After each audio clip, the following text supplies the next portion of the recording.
Completamente en vivo, comenzamos un nuevo episodio de La Naturaleza Primero, el late de Ladera Sur. Hoy día hablaremos de océanos, hablaremos de áreas protegidas marinas, con un especial invitado muy amigo de la casa. Además, se trata de Max Bello y por supuesto vamos a estar, como siempre, junto a Pamela Po y Ezio Costa. Max Bello llegó muy puntual. Antes de esto, Max, está muy Mateo hoy día. Voy a desactivar como siempre y les cuento además, les recuerdo, que todas estos capítulos, hola Max, ¿qué tal? Hey, ¿qué tal? ¿Cómo estás, Bárbara? Van a llegar. Y eso que no están ni en Chile. Oye, Exacto. quería recordarle a la gente que todos los episodios de La Naturaleza Primero están en Spotify y en YouTube para que los revivan todas las veces que quieran y los puedan ver, y si quedaron con alguna duda o lo que sea, puedan volver a visitarlos. Así que eso, ese dato. Y el otro dato que quiero dar, y yo sé que este libro tú ya lo tienes, es que estamos con las últimas unidades de ¿y por qué parques nacionales? De los parques nacionales de la Patagonia, que creamos en Ladera Sur Ediciones, que está muy bonito. Justo acá yo no tengo el mío, pero yo sé que a ti, Yo lo tú lo estoy buscando recibiste, ahí. fuiste el primero en recibirlo, de hecho. Sí, exactamente. Tuve la oportunidad de recibirlo fresquito, salido del horno. Sí, muy bien. Oye, ¿dónde estás, Max? ¿Qué tal todo por allá? Acá en Washington, D.C., en casa, aquí en Estados Unidos, sí. Entrando en los inviernos, casi polares de ese Exactamente. lado. Sí, bastante frío ya, por suerte, digamos. Qué bueno que se ponga helado como tiene que ser. Ya Hola aparece Max, nuestro ¿qué gran tal? Hola Bárbara. Ezio Costa. ¿Cómo estás? ¿Cómo estamos, Dale, Ezio? Bien, bien, ¿ustedes? cuéntanos, pues, ¿dónde anda? Haz un paneo ahí. Lago Villarrica, Mm, maravilloso. Ahí está el volcán Villarrica, por ahí, ¿no se ve? No, no se alcanza a ver. Pero está el volcán Villarrica ahí también. Está bonito el Y día. nada, pues estoy aquí en esta hermosísima ciudad. Mañana voy a lanzar el libro de Constitución Ecológica en Pucón. Y el sábado, acá en Villarrica, en la mañana, tenemos una actividad también con el comando de Boric, qué bueno. a las 10 de la mañana. Buenísima Sí, onda, sí. qué bueno que Eso. alcanzaste a estar con nosotros.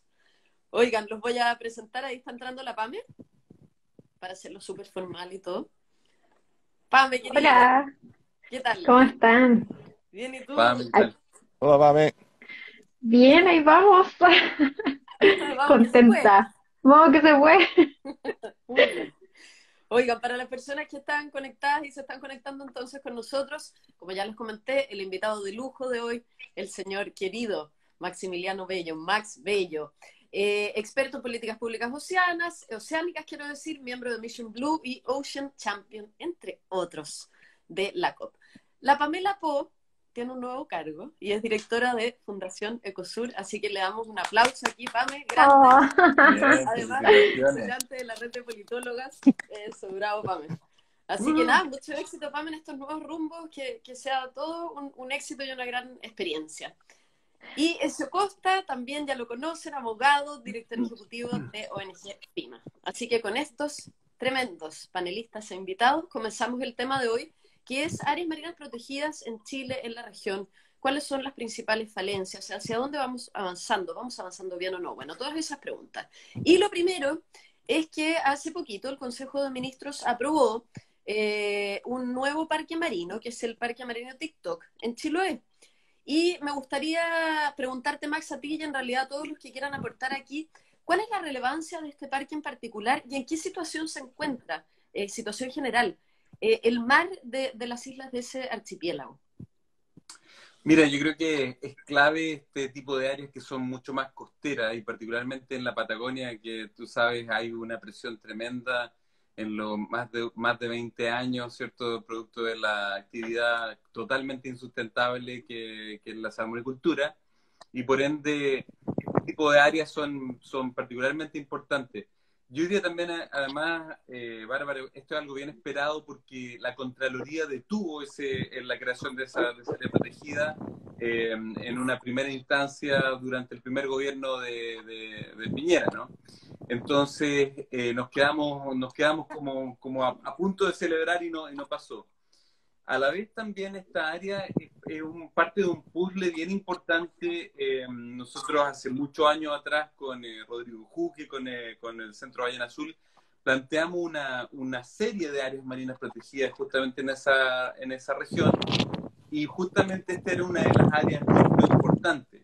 Es un área súper importante en términos de recursos bentónicos y de biodiversidad bentónica, pero además también es muy importante en términos, digamos, de grandes especies como las ballenas azules y otros cetáceos también.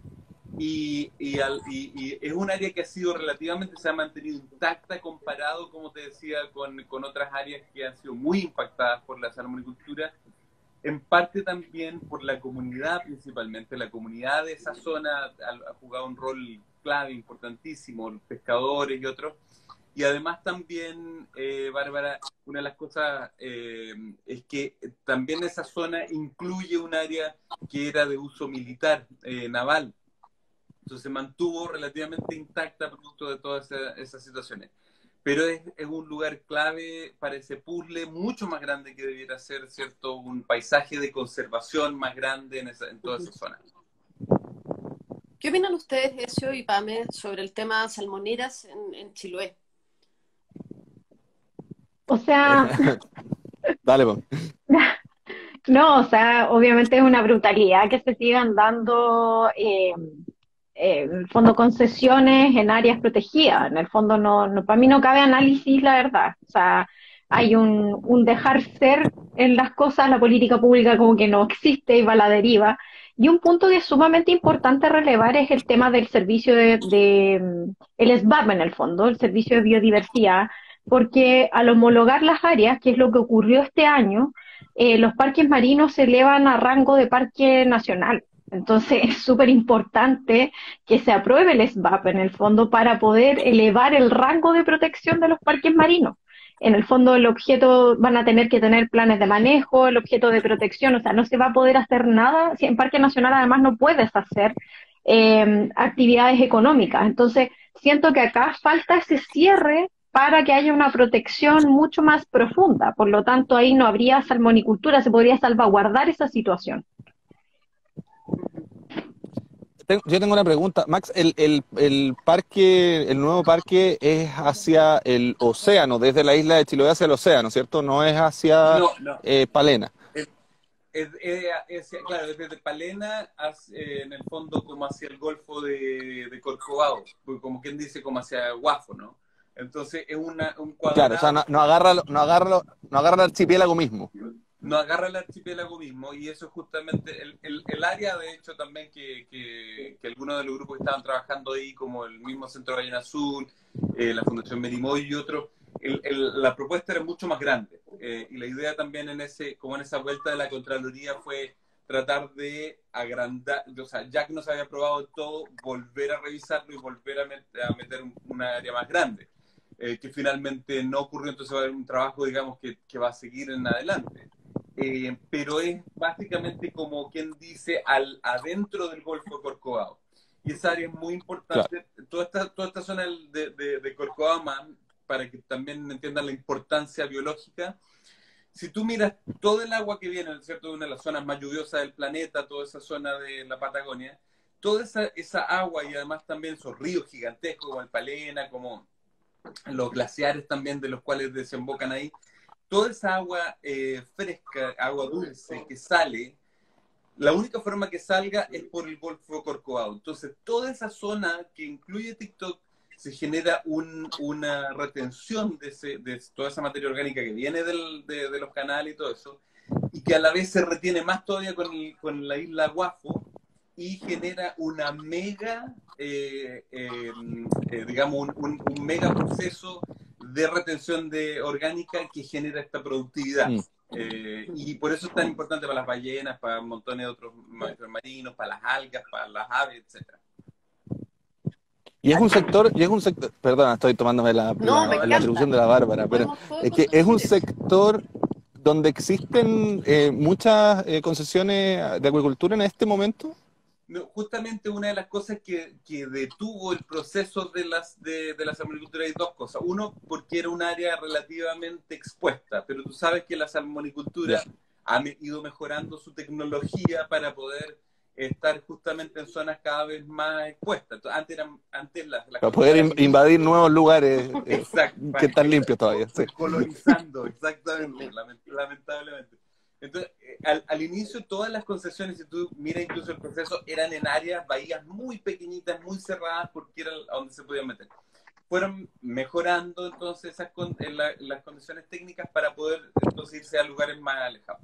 Pero lo que detuvo ahí fue, primero ese proceso que era muy difícil en esa zona muy expuesta, pero luego también el hecho de que había una muy buena gobernanza y también del tema de la Armada, que tenía de alguna forma esa zona como una zona de ejercicios también. Perfecto. Perfecto. Ay, Sí, me tocó... mira, Dale, vamos Bárbara, ahí, perdón. dale, Ezio, dale, si este espacio es tuyo. No, que me tocó defender hace no tanto tiempo atrás una causa por ahí a propósito de un parque eólico que se quería instalar. Y me acuerdo que uno de los argumentos fuertes que teníamos para defender que no se instalara el parque eólico tenía que ver que era en Mar Brava el parque eólico. Sí. Tenía que ver precisamente con la presencia de la ballena franca austral, que me acuerdo en ese minuto, esto fue hace 5 años atrás más o menos, quedaban 50 ejemplares de ballena franca austral en el Océano Pacífico Sur. Y ese era el sector donde se alimentan, y ese es el sector además donde se reproducen. Las pocas hembras reproductivas que todavía vivían en esa época, espero que sigan viviendo ahora, vivían en esa zona. Entonces, nada, pues es una súper buena noticia para la conservación de especies como la ballena franca austral que se haya decretado este parque marino, a la espera de lo que dice la PAME, porque los parques marinos, bueno, me imagino que para allá vamos a seguir la conversación, pero los parques marinos sin planes de manejo, sin plata, etcétera, tampoco sirven mucho. Exacto. Adelante, Bárbara, muchas gracias. No, hay otra zona también que está ahí en veremos y se supone que la semana pasada entraba en lista en el Consejo de Ministros y finalmente no, y no sé cuándo va a ser eso, que es el mar de Pisagua, que también iría como área marina protegida. Me gustaría saber, Max, desde tu experiencia y también, obviamente, si alguien quiere aportar algo más, pero ¿cuál es la importancia de esa zona, del mar de Pisagua, que sea un área protegida? ¿Y qué ha pasado que se ha tardado tanto también? Bueno, de nuevo, mira, una cosa bien interesante sobre lo que estábamos conversando, es como sitios como TikTok, ¿cierto? Que parecen conservarse solos. Es importante que de alguna forma aseguremos la protección establecida también por el Estado, ¿no? Porque a veces nos parece que, bueno, no, si eso se ha protegido solo, no va a quedar así. Y luego alguna nueva tecnología, alguna nueva interés económico viene y destruye ciertos esos sitios que parecían como protegidos por sí mismos. Entonces, eso es una cosa importante. La otra es justamente, como decía, que falta, nosotros hemos avanzado muchísimo en Chile en zonas que son pelágicas, que son bien oceánicas, ¿no? El área marina protegida de Rapa Nui es un área junto con Motomotiro-Kiva, son áreas gigantescas, altamente protegidas, pero que están, ¿cierto?, que han protegido muy, sabemos, bueno, eso es parte incluso de otro ecosistema muy diferente también. Juan Fernández, Venturada, Diego Ramírez, son áreas muy oceánicas. Entonces lo que necesitamos y donde falta hoy día es representatividad, porque la Patagonia es como, la representatividad es como 0,1%. Lo mismo pasa en la zona centro, es aún peor, ¿cierto? Y eso también es reflejo incluso de la protección terrestre.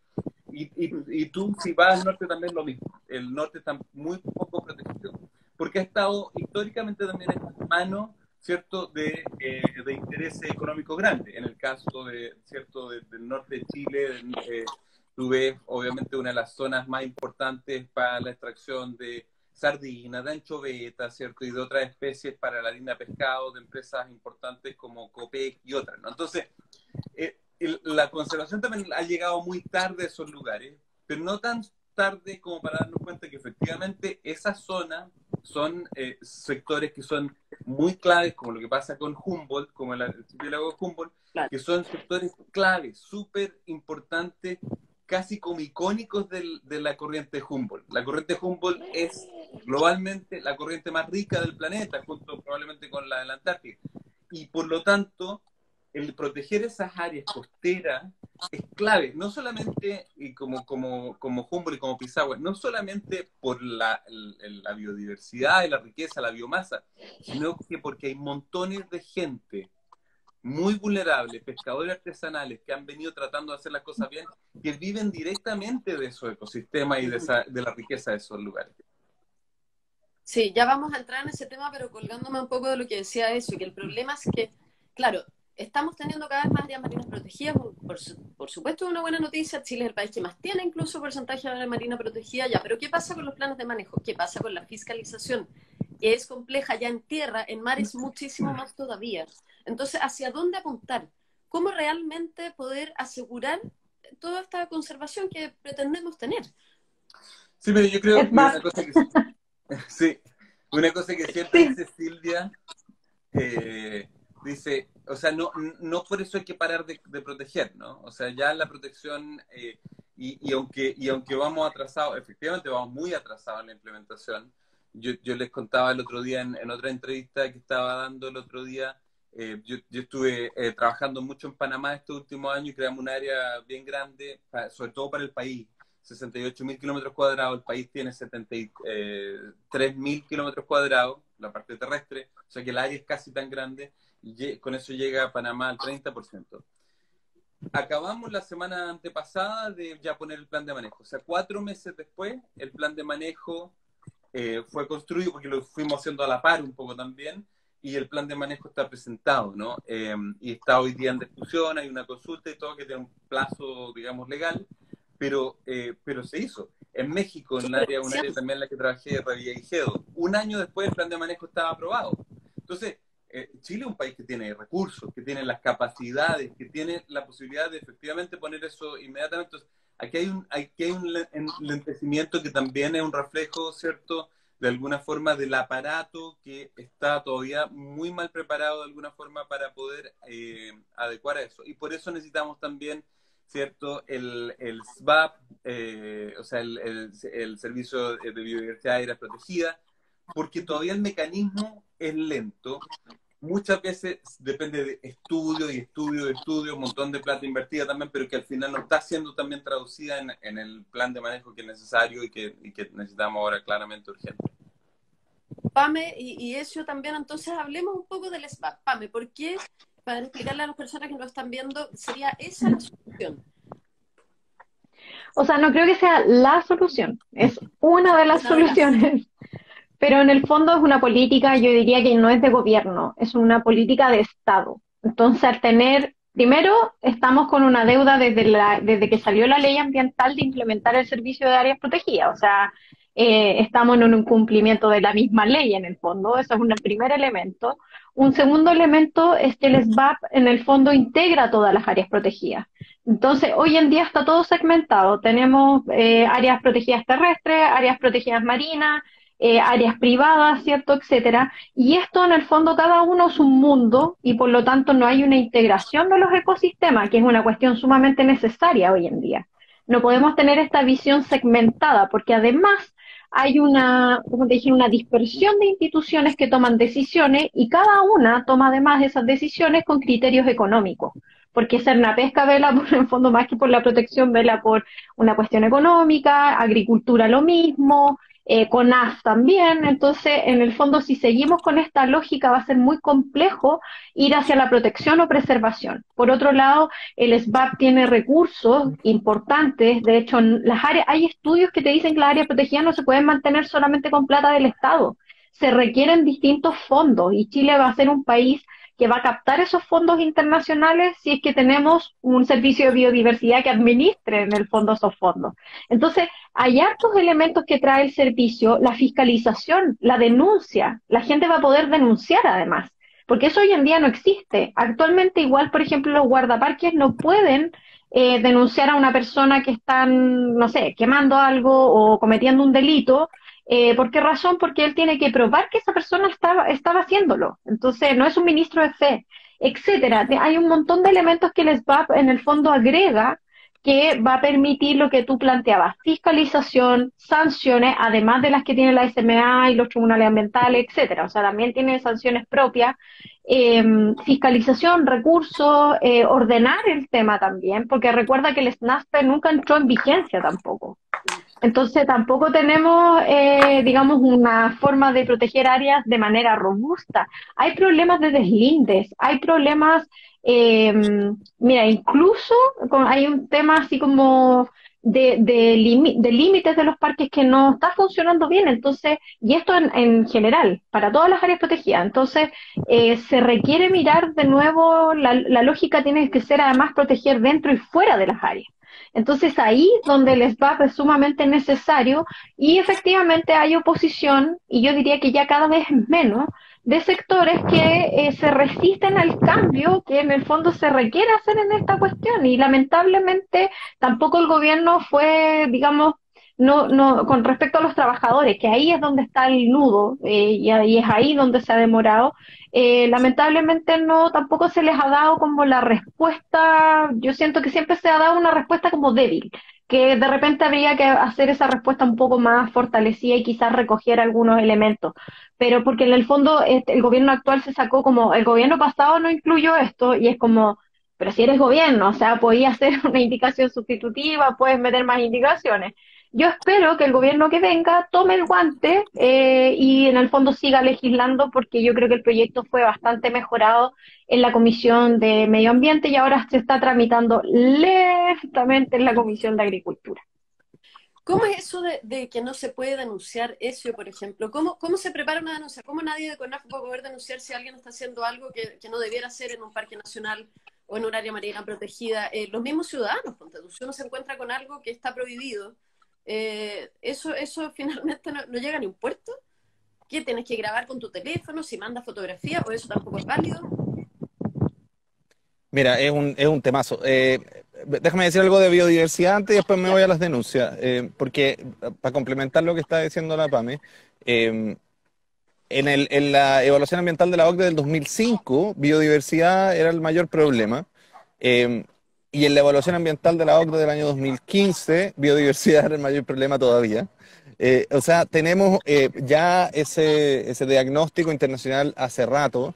Y si bien el SBAP no es ni la solución a todos los problemas ni por lejos, pucha, es un avance bien significativo. Y la resistencia que ha existido, la de los trabajadores, de alguna manera es más comprensible, en términos de que están defendiendo sus beneficios laborales. Entiendo que ahí debería haber habido un arreglo más rápido. Y han habido algunas resistencias políticas que yo creo que no son tan comprensibles. Más allá de que hay puntos en los que yo también estoy en desacuerdo, pero bueno, es una ley en la que, como cualquier ley, no vamos a estar todos felices con el resultado, pero es un resultado relativamente razonable para todas las partes, y creo que tiene que, bueno, no veo que vaya a alcanzar a salir durante este periodo legislativo. Ojalá el gobierno que viene le ponga toda la fuerza para que salga al principio del gobierno, ¿no? Es una medida realmente, y además realmente una política de Estado. Va a depender ahí también, de nuevo, de quien gobierne, para ver si continúa las políticas de Estado o las convierte en sacas. Respecto de las denuncias, pucha, es un temazo, porque precisamente ayer conversaba con personas de los movimientos sociales de la región de Los Ríos respecto de la necesidad de que se incorpore un capítulo especial de fiscalización ciudadana. El Estado nunca va a ser suficientemente fuerte, nunca, que es imposible, como para fiscalizar las cuestiones ambientales en todo el territorio nacional.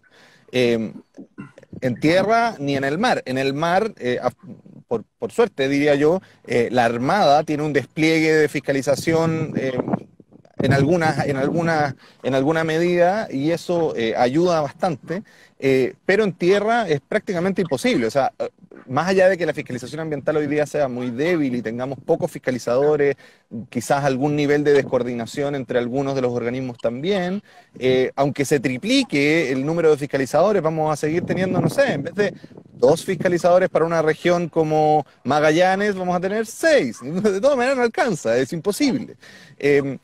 Y por otro lado tenemos una red grande de ciudadanos y ciudadanas que estamos preocupados por el bienestar de nuestro medio ambiente y que muchas veces tenemos posibilidades de asistir eventos que son ilegales o que son denunciables, y ahí hay pocas facilidades en materia como ambiental general, que es la Superintendencia de Medio Ambiente.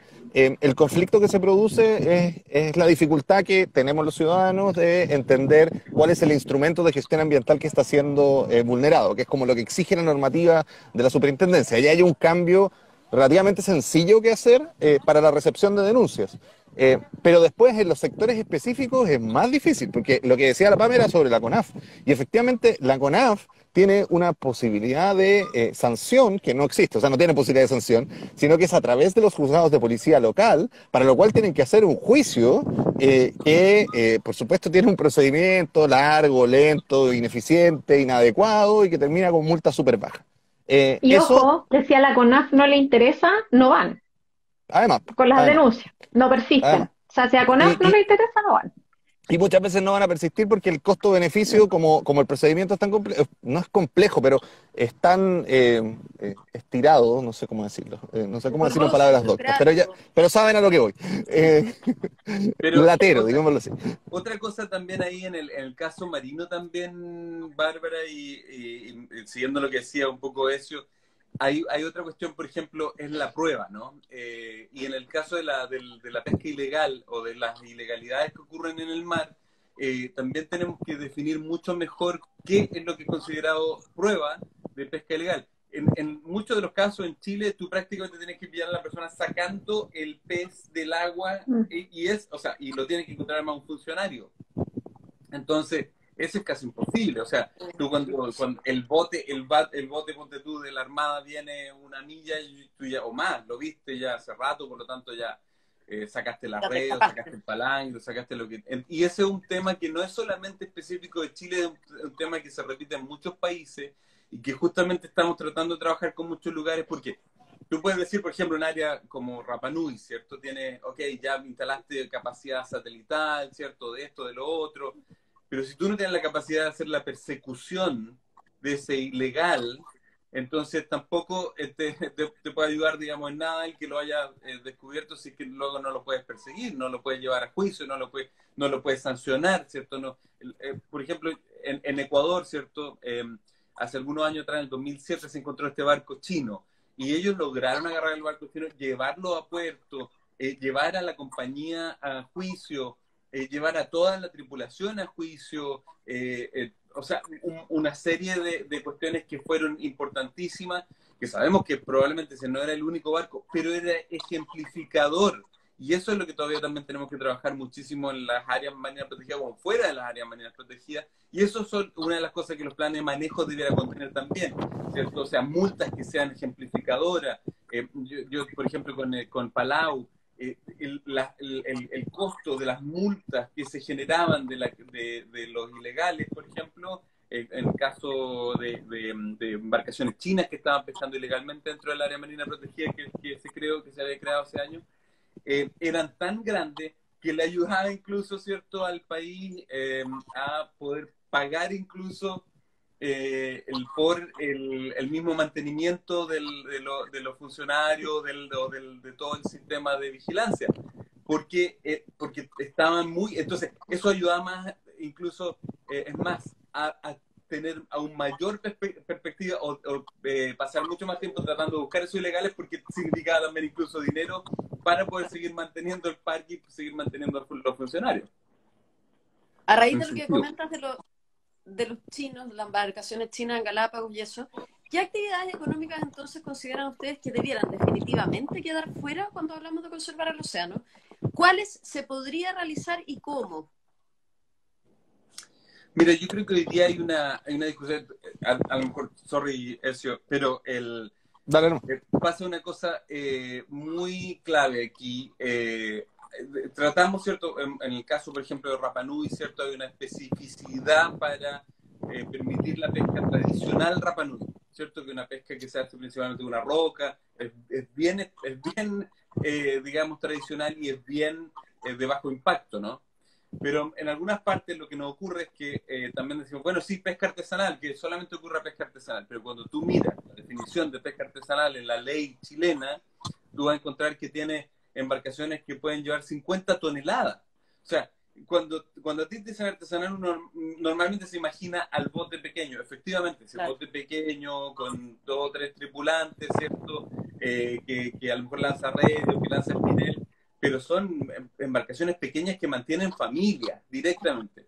Cuando tú estás hablando de esos otros que son realmente semi-industriales, pero que dentro de la ley chilena son embarcaciones artesanales, o sea, no puedes estar hablando del mismo nivel, ¿no? O sea, no puedes decir, sí, claro, no, ellos pueden seguir pescando, pero esos mismos pesqueros, ¿cierto? Probablemente incluso digamos, los dueños son incluso de la pesca industrial, y normalmente esa pesca se va a vender a la pesca industrial. Entonces, todo un tema también que ahí hay que revisar dependiendo de cada uno de los países y cada una de las legislaciones también, de qué es lo que se incluye como tal. Sí, yo ahí sumaría otro elemento, el tema de la soberanía alimentaria otra vez, porque en el fondo tenemos proteína, o sea, imagínate que en Chile se come mal y por otro lado tenemos una proteína que es sumamente barata, debiera ser barata por la extensión de las costas que tenemos y no lo es. No es, o sea, comprar un pescado hoy en día es caro para una familia que tiene que alimentar, no sé, 6, 7 personas, ponte tú.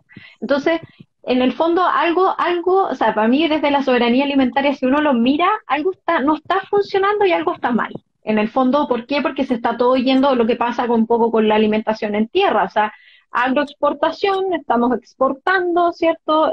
No estamos produciendo como para el mercado interno. Y ahí hay un tema que yo creo que lo que dice Max es sumamente importante en el sentido de que acá debiera haber una reestructuración de la ley, ¿cierto? También desde una lógica de cambio climático, desde una lógica de soberanía alimentaria, o sea, la pesca artesanal debiera ser un pilar, pero una pesca artesanal de verdad, o sea, no estamos hablando de los que son medianos, o sea, es como en minería, no le vamos a decir pirquinero a la mediana minería en el fondo. Entonces, en el fondo tenemos que ir hacia esa lógica porque aquí hay que corregir cosas que nos permitan prepararnos para la emergencia climática y ecológica que ya estamos viviendo. Y en ese sentido falta voluntad política. Ese es el gran capítulo de la voluntad política nuevamente, porque si no estamos otra vez a la deriva, imagínate, con recursos prácticamente algunas pesquerías acabadas, la pesca industrial quería ir con, por ejemplo, en contra de la ley de la jibia, cosas tan chicas donde los pescadores en el fondo lograron hacerlo un poco más sustentable con la pesca por botera. En el fondo acá era como, no, vamos con arrastre. Entonces, la pesca de arrastre es un tema que hay que eliminar, es más, o sea, son cosas que ya en el siglo XXI seguimos topando con el mismo tema. Y es un tema que vamos a tener que abordarlo desde el contexto de la crisis climática y ecológica. ¿Cómo debiera eso, consideras tú, entonces, transformarse la ley de pesca? ¿Cuál debiera ser una ley de pesca decente en nuestro país? ¿Y cuáles son las principales falencias también para las personas que no ven de la ley de pesca actual? Sí, es un temazo, no te puedo decir cuál es la ley perfecta, obviamente. Sí te puedo decir algunas falencias de la actual. Yo diría que, hay una falencia de origen de la ley actual, que es la ilegitimidad por la captura que hubo de algunos legisladores cuando se hizo esa ley. No todo es malo en esa ley. Por ejemplo, introdujo el principio precautorio, que es una cuestión novedosa para efectos de la normativa chilena, mucho más, digamos, protege más el océano de lo que la ley anterior lo hacía. Y en el movimiento que existe por anular la ley actual, creo que hay que tener mucho cuidado con esa anulación que significa. O sea, cómo transitamos hacia una nueva ley que sea más proteccionista de nuestro océano. Y ahí me quiero colgar de lo que estaba diciendo la Pame sobre la soberanía alimentaria. Con una reflexión que no tengo para nada resuelta, pero la quiero decir igual, que tiene que ver con cómo hemos ido intercambiando en el mercado global ciertos bienes esenciales que son parte de nuestra suerte geográfica, por así decirlo. Lo hemos ido intercambiando porque hay otros países dispuestos a pagar, otras personas en otros países dispuestos a pagar más por esos bienes. Lo hemos intercambiado entonces por dinero que luego utilizamos para comprar de manera individual o colectiva un montón de bienes que no sé si son tan esenciales. O sea, les mandamos nuestros peces a los chinos y para después con esa plata comprar zapatillas, ¿no? Y no sé si es un buen negocio el que estamos haciendo. Yo creo que igual hay que reflexionar sobre si eso es un buen negocio para el país y para el planeta.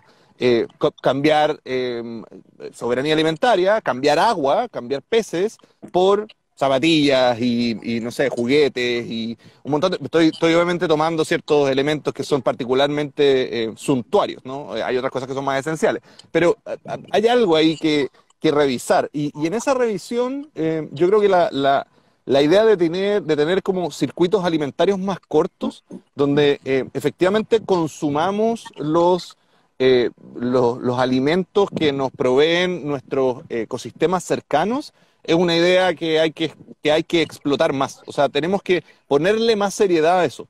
Y a pesar de que, por supuesto, a todos y a todas nos gusta comer de todo el año, pucha, eso no parece no ser muy sustentable.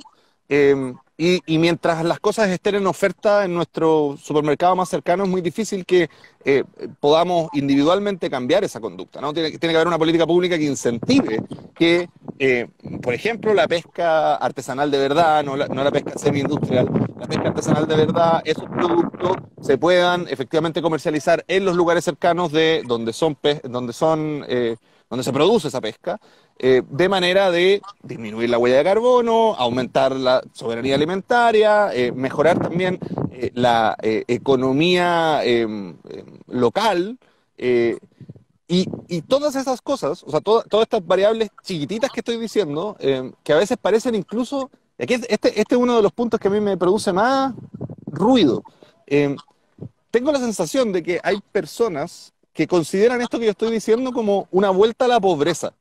Como que uno fuera más pobre si es que, no sé, aprovecha los recursos que tiene más cercanos de manera sustentable en lugar de poder adquirir un montón de otros bienes. Y creo que ya hay un problema de mirada, más allá de lo jurídico, obviamente, una cuestión cultural, que tenemos que darle alguna vuelta. Esto es como... Me pasa la discusión con mis familiares mayores, ¿no? Dicen, Chile era un país muy pobre. Sí, este país muy pobre donde todos tenían agua, el país muy pobre donde, no sé, cualquiera podía aprovechar la pesca, un país muy pobre donde habían otras cosas, o sea, la dimensionalidad de lo que es ser pobre o no ser pobre, creo que está todavía demasiado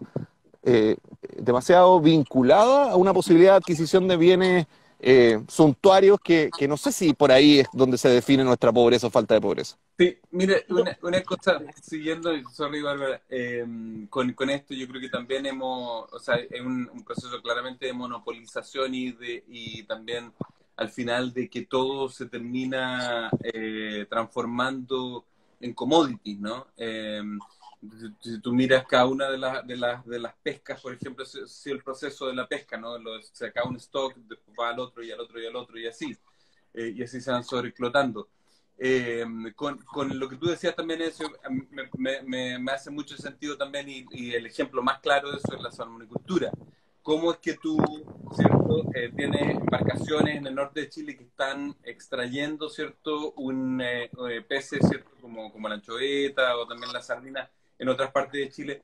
Y luego ese que además es la base de todo un ecosistema de montones de otras especies, incluso de las ballenas, etcétera, que tú las sacas, las transformas, imagínate la huella ecológica de transformar eso en harina de pescado y luego transportarla hacia la Patagonia para alimentar un pez que ni siquiera es nativo de alguna serie de empresas, ¿no? Entonces, este pez de vida libre, estos peces de vida libre, son transformados en un commodity para alimentar otro commodity que además también es altamente, o sea, lo sabemos, insustentable, que además ni siquiera es nativo y que está generando, digamos, toda una crisis también, digamos, cultural, ¿cierto?, de las comunidades y ecológica, obviamente, también. Entonces, ahí hay y además ni siquiera se consume acá, el porcentaje de salmón que se consume en Chile es bajísimo, además, o sea, igual se va todo para afuera.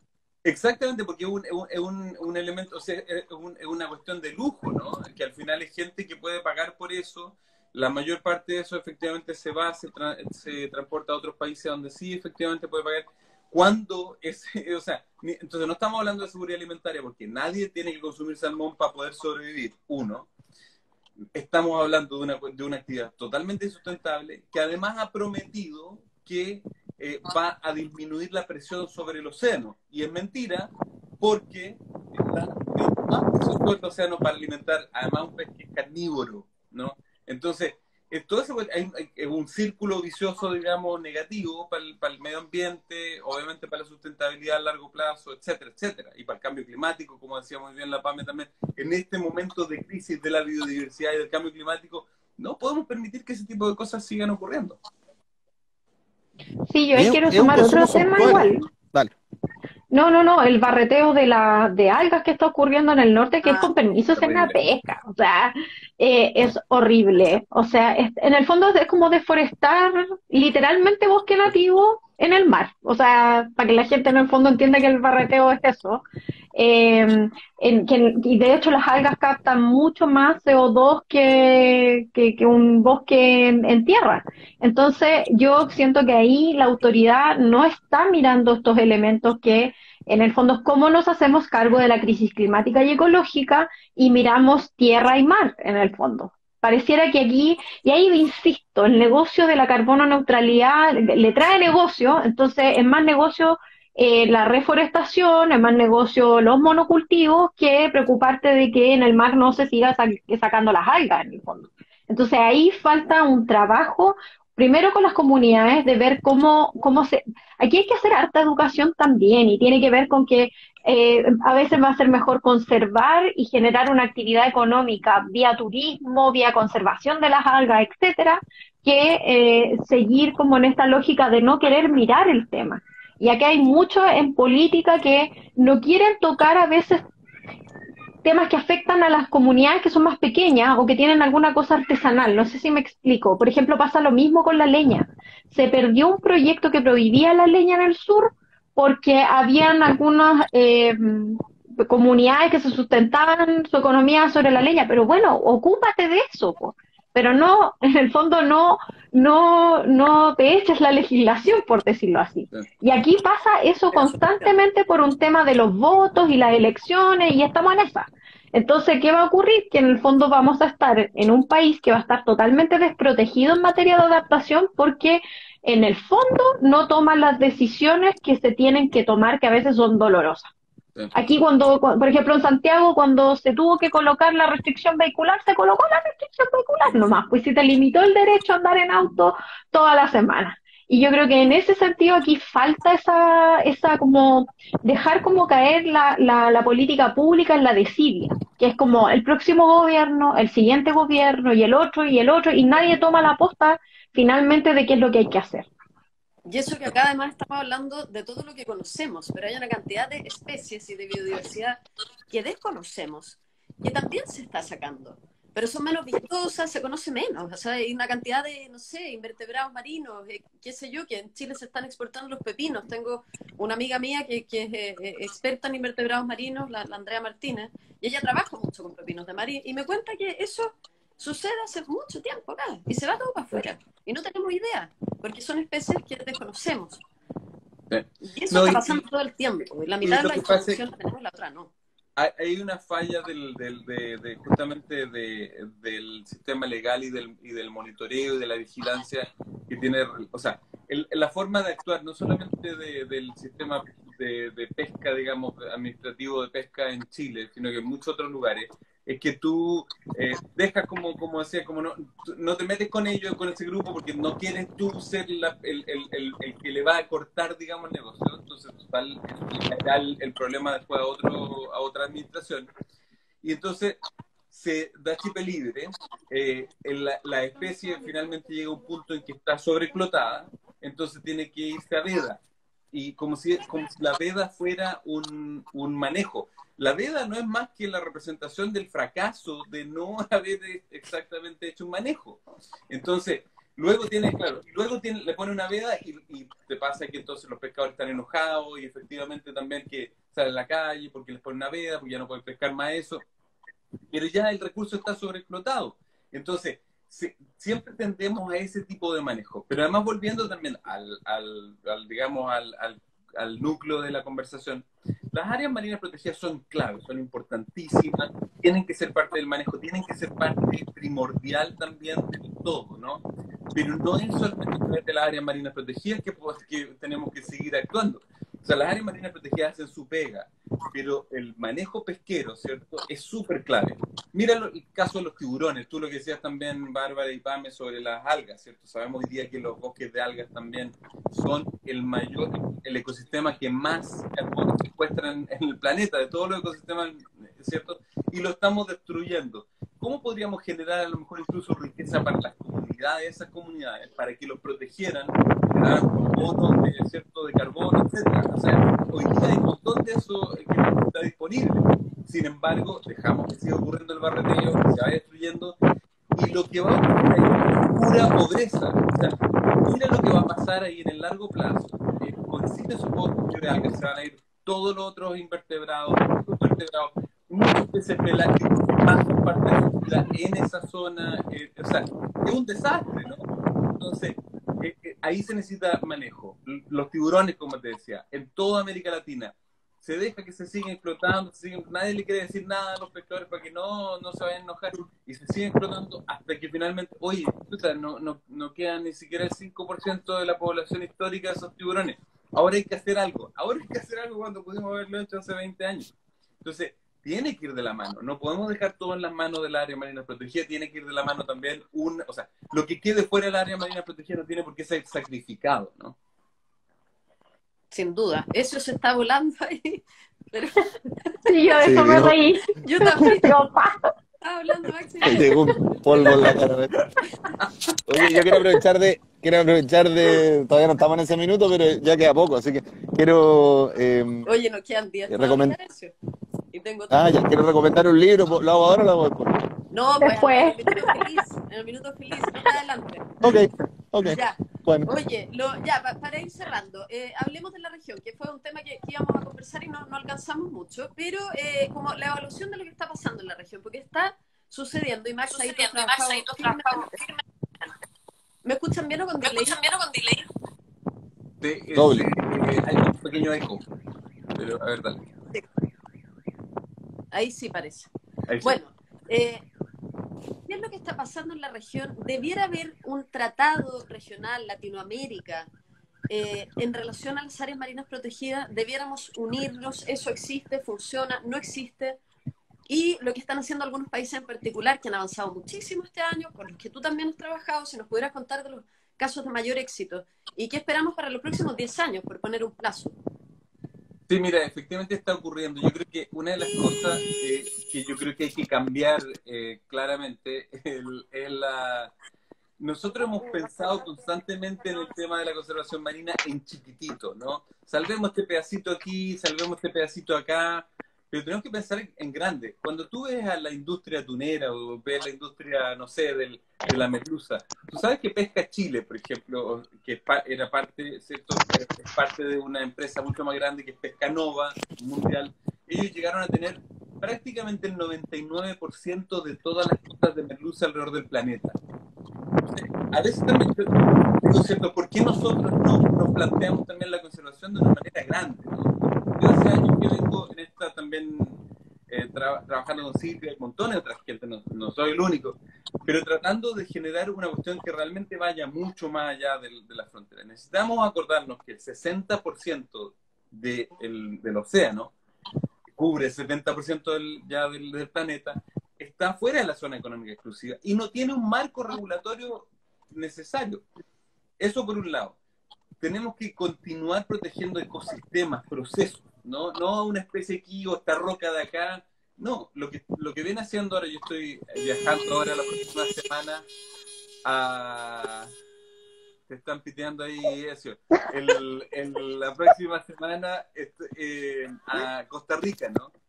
Porque justamente están avanzando, ¿cierto?, los países en esta expansión de áreas para juntar en una sola gran área. Imagínate, 4 países para proteger un mismo ecosistema. Porque eso es lo que pasa. El tiburón martillo, que tú lo miras, digamos, ahí en Galápagos, maravilloso, ese tiburón martillunales que sale de la reserva de Galápagos, ¿cierto? Entonces puede ser pescado afuera de la reserva. Ya. Puede ser pescado fuera de la reserva de Coco en Costa Rica, puede ser pescado luego cuando iba a Panamá, podía ser, y luego cuando va a Colombia. ¿Cómo entre todos esos países, ¿cierto? Entendemos que esa especie, esos ecosistemas no tienen borde administrativo. Nosotros los pusimos. Entonces tenemos que volver atrás y mirar en grande, efectivamente, la conservación. O sea, pensar en grande, así como lo piensa una compañía que dice, yo voy a poner mi barco ahora en Vanuatu, al otro lado del Océano Pacífico. Nosotros tenemos que estar pensando cómo protegemos ese corredor que va desde, por ejemplo, el Océano Pacífico en América Latina a la Micronesia o a la Polinesia. ¿Por qué no? Digamos, eso es lo que debiéramos estar haciendo. Gracias, Max. Ya, ahora sí. No hacer el minuto feliz, van a ser los 2 minutos feliz.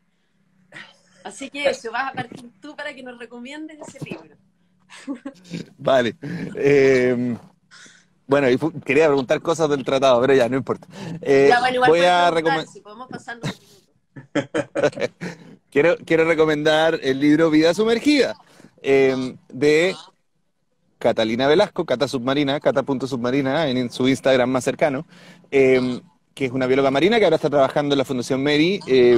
Tuve el honor, el gusto, el placer de presentar su libro hace un par de semanas atrás en la Librería Imaginaria. Está ahí el video en el Instagram de la Librería Imaginaria de la presentación del libro. Es un libro hermoso, muy didáctico, muy sencillo, que nos guía, a mí me guió por el océano, por la vida sumergida precisamente, con una voz, con una narración que recuerda mucho a David Attenborough, a Jacques Cousteau, como esa, pero en un libro, ¿no? O sea, uno lo está leyendo y ella te guía como si estuviera uno viendo un documental en la cabeza. Es bien impresionante. Tira talla entre medio, un libro en verdad muy, muy hermoso. Se los súper recomiendo, es de la editorial La Pollera, y nada, pues es lindo de leer, y ahora que vienen las Navidades, lindo de regalar también, o los Reyes Magos, dependiendo o Hanukkah, o lo que sea, pero regalen el libro porque es un buen regalo también para Navidad.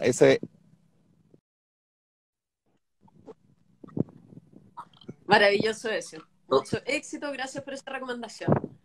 Pame. Yo tengo 3 avisos. Ya, En mi minuto de feliz. Primero, bueno, mi otro sombrero, que es una asociación de consumidores y consumidoras, vamos a lanzar por Twitter Space el 11 de diciembre a las 21 horas los 2 primeros capítulos de un podcast que es sobre la industria de la moda. Y también ahí, entre comillas, también se toca el tema océano por la contaminación que se produce por las aguas residuales de la industria, que es brutal. Así que ese es mi primer dado comercial. Fantástico. Segundo, 11 de diciembre entonces, ya sabemos. 11 de diciembre por Twitter Space.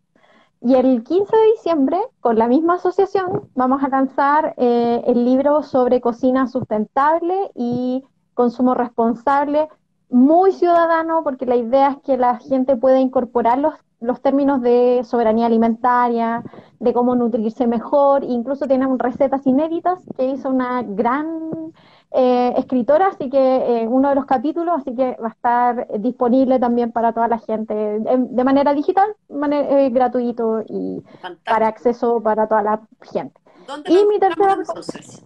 eso lo van a poder descargar de la página web, y también los podcasts lo van a poder escuchar en Spotify, YouTube y también en la página web para que no haya publicidad por si acaso. Esos son mis 2 datos comerciales. Y el tercero, bueno, la gran Rachel Carson, pues. En tema marino, yo siempre a ella le rindo honores porque fue una pionera, tanto con su libro Primavera Silenciosa y El mar que nos rodea, que es difícil pillarlos traducidos los libros de ella. Así que ahí hay una gran autora como para también revisitar el tema del océano. Así que esas serían mis recomendaciones de los 2 minutos felices. Fantástico, muchas gracias. Max, querido. Mira, recomendaciones. Bueno, Silvia acaba de sacar un nuevo libro ahora, un Atlas de los Océanos con Nat Geo, y lo estuvimos presentando la semana pasada acá. Ya, un libro maravilloso, un libraco increíble, y de hecho Carson y otros también, ella bueno, siempre habla obviamente de esa gente increíble. Así que si es que pueden también por Amazon está a la venta y ya está llegando a varios otros lugares. Eh, pero también, bueno, nosotros con mi familia estábamos proponiéndonos regalarnos cuidado de otros lugares, ¿no? Entonces estábamos viendo proyectos, ahora un proyecto de mujeres que están cuidando el manglar en Baja California, para poder, en vez de regalarles a nuestra familia regalos, les vamos a regalar digamos, recursos a esa gente a nombre de ellos, ¿no? Entonces también un poquito cambiar el sistema de generar más, pero también súper buena lo que dijeron Pame y Ezio también, lo de la cata maravillosa, la cata de los 7, así que también los invito a que busquen ese libro. Y finalmente también decirles que hay algo que va a ocurrir prontamente en Chile, una definición que es clave para los próximos, ¿cierto?, 4 y más años, que son las elecciones. Hay que votar en conciencia, es una elección clave la que está ocurriendo. Ustedes saben, hay un candidato que la tiene clara en términos de conservación, que la tiene clara en términos de ecosistema, de protección y todo esto. Así que hay uno. Y así que queda clarísimo por dónde irse, y eso, no se pierdan la votación, hay que votar. Es una cosa importantísima que nos liguemos a la política. Si no queremos que esas cosas pasen de lo que estamos hablando, si no queremos que se destruya y se siga sacrificando la naturaleza, hay que votar por aquellos entonces que tienen la camiseta puesta por la protección de la protección de nuestro patrimonio natural en Chile. Así que eso. La misma doctora Jane Goodall hoy día Exactamente. publicó un mensaje así de cuidemos medio ambiente, votemos en conciencia. Yo no digo nada, pero gracias por sus recomendaciones. Oigan, queridos, de verdad los tres, Max, Ezio, Pame, que sea una buena semana, o fin de semana más bien. Nos volvemos a encontrar luego, Max, de todas maneras que has invitado para otros capítulos, eso sin duda. Y gracias por tu tiempo, gracias a los tres, que descansen. Encantado, un honor estar con ustedes, contigo. Oye, y gracias también a las personas que nos ven, que siempre están ahí. Y anunciar que se nos viene el resumen de final de año, así que eso es importante. Yo ya estoy pensando. El especial navideño. El especial navideño. Especial navideño, tal cual. Especial premio. Oye, gracias, Max. Gracias a ustedes. Un abrazo grande. Listo, que estén bien. Gracias. Chao, Bárbara, chao, Pame. Que estén bien. Chao. Abrazo. Chao. Suerte en Villarrica. Chao, chao. Gracias. Las dejo con el lago, maravilloso. Buena. Chao, chao, cuídate.